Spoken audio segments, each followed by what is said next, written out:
Hey everybody, Shane here, Shoebox Legends. Thanks for joining me for the latest video featuring my collecting focus for 2024, and that is bettering the representation within my baseball card collection of former Negro Leagues players. And I've really been having a blast focusing on this so far this year.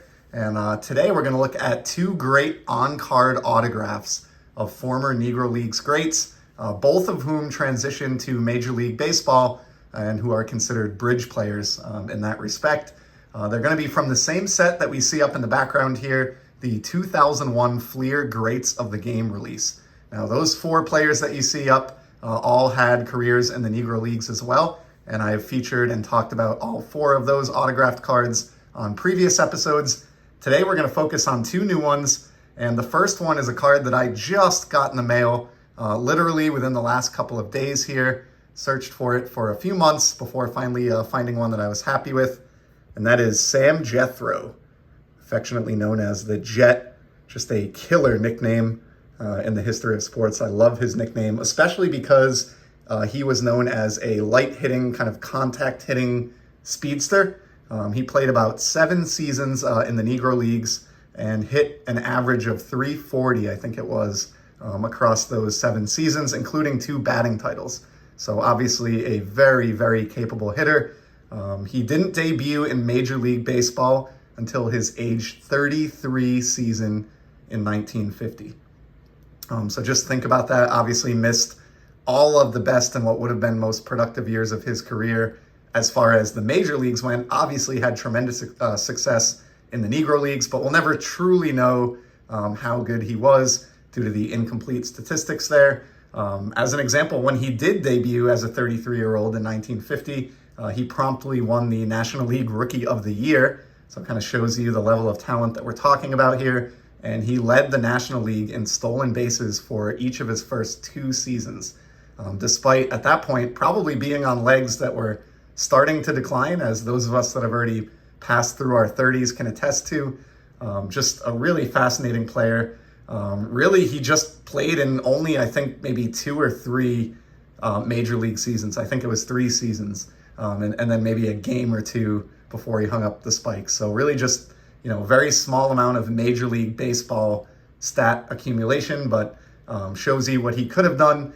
And what's really cool about this, and I've mentioned this, I think, in really all the videos that I've talked about these autographs to date, Sam passed away in June of 2001. He was 80-something years old, 84, I think it was. And so Fleer literally just made the cut for being able to capture his autograph on this trading card. He likely signed this in the final months of his life, early in the year 2001, as an 84-year-old. And he would pass away later that very calendar year. So getting that autograph, obviously, that's an 84-year-old's signature. So it's going to be a little bit shaky, but how cool is that he held this as an older man in his 80s, with knowing that a collector out there was going to acquire and appreciate that autograph. So I just love that. And again, I'm a broken record because I've said this every time so far, but I just really commend Fleer for recognizing at the turn of the century the importance of these athletes and getting their autographs down on cardboard before it was too late. And in the case of Sam the Jet Jethroe, literally just made it under the wire. So great autograph there. And again, these can all be had for well under $50. In some cases, maybe half that amount, which is really just crazy to me. The second and final player for today's episode is the more well-known of the two. Not only did he transition to Major League Baseball, but he actually was elected to the Hall of Fame all the way back in the 1970s, and that is Monte Irvin. Check this out.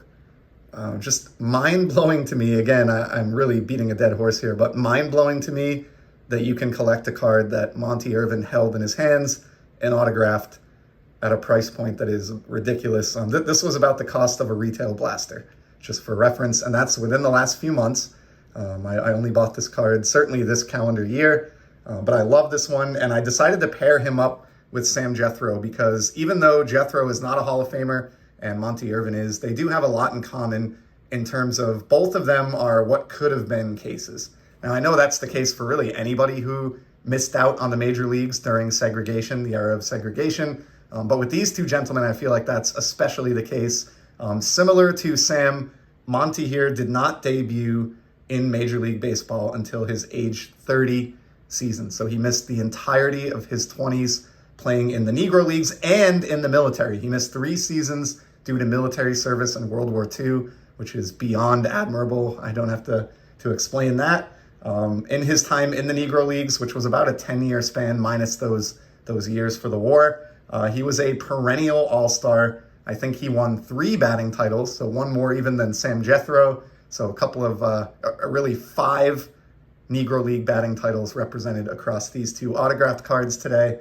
Again, debuted at age 30 in 1949 with the Giants. And he was kind of known during his life as being a little bit, I don't know if bitter is the right word, but more so than like a Buck O'Neil or some of the players who took kind of a positive outlook on integration and their time in the Negro Leagues. I know Monte Irvin, I've read in a couple books now, was sort of a little bit upset towards the end of his life that he didn't really get the exposure that he deserved when he was in his prime.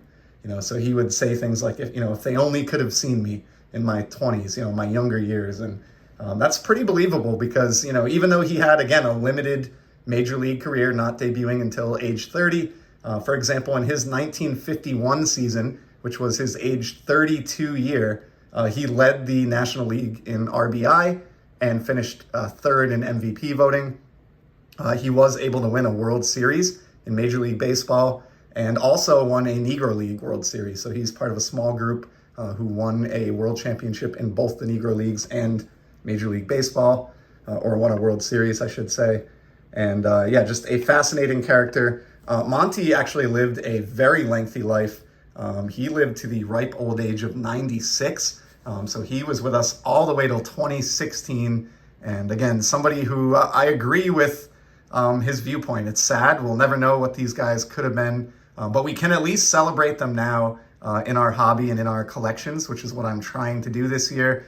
And unfortunately, I think Monte Irvin had a point with folks never really grasping how good he was. And as evidenced by that, again, just the cost of this on-card autograph here in the year 2024.